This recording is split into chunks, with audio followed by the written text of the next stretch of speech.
When you travel and keep on moving, there are many changes that you found on Earth's surface. These are the landforms. In this video, we will study about different kinds of landform. What is landform? A landform is any natural feature of the Earth's surface. Now, how these landforms are formed? There are two processes, internal process or external process.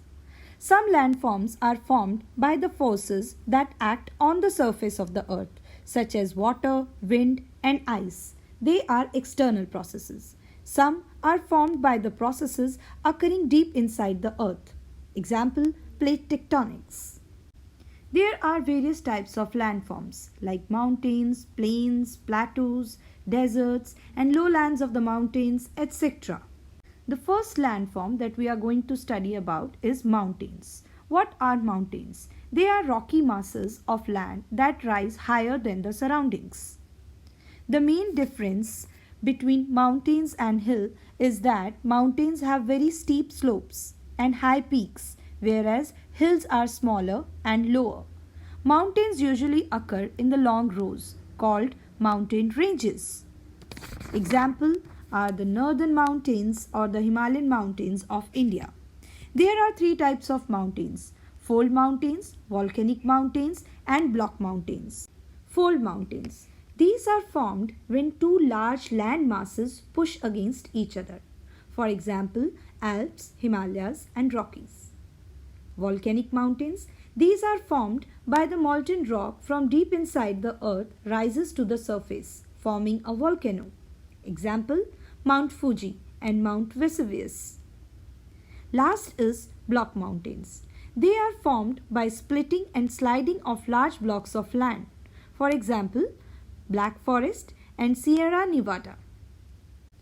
The lowland between hills or mountains is called a valley. Valleys are normally formed by glaciers or rivers wearing away rocks or mountains. A number of valleys have rivers flowing through them. The famous valleys in India are Kashmir Valley and Brahmaputra Valley.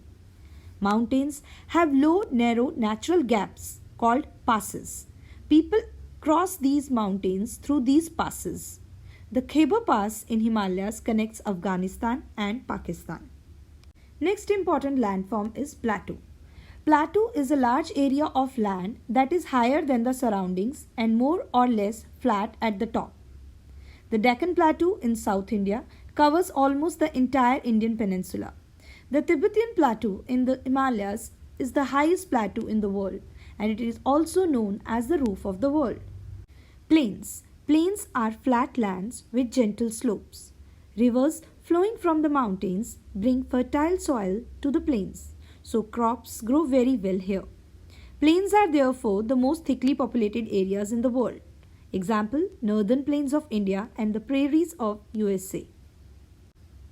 Deserts. Deserts are large, extremely dry areas of land. There is very little rainfall and very few plants grow in the desert. Deserts have extreme temperature. The important deserts of the world are the Sahara Desert, the Kalahari Desert, and Thar Desert. Now we will study about the landforms that are associated with the water bodies. Coast. Coast is a place where land meets the sea. Some coasts are sandy and straight and some are rocky.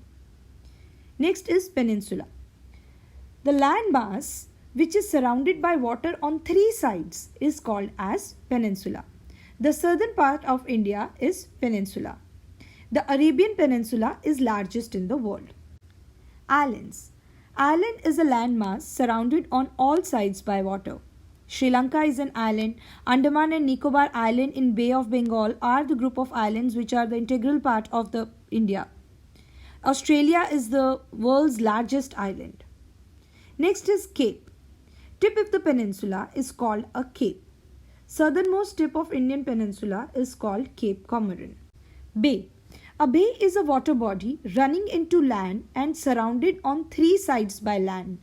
The Bay of Bengal along the eastern coast of India is an example. Now here I will repeat it again about the peninsula. Landmass surrounded by water on three sides. Island is the landmass surrounded by water on all the sides. And bay is a water body surrounded on three sides by land. Rivers. Long streams of water is called rivers. Many rivers start in the mountains from melting snow in glaciers. They are called as perennial rivers because they have water throughout the rivers. Whereas the rivers that are formed by the rainwater, they are called as seasonal rivers as they do not have water throughout the years. The rivers ultimately flow into the sea. During the long journey of river, several small rivers join the main rivers. They are called the tributaries of the main rivers.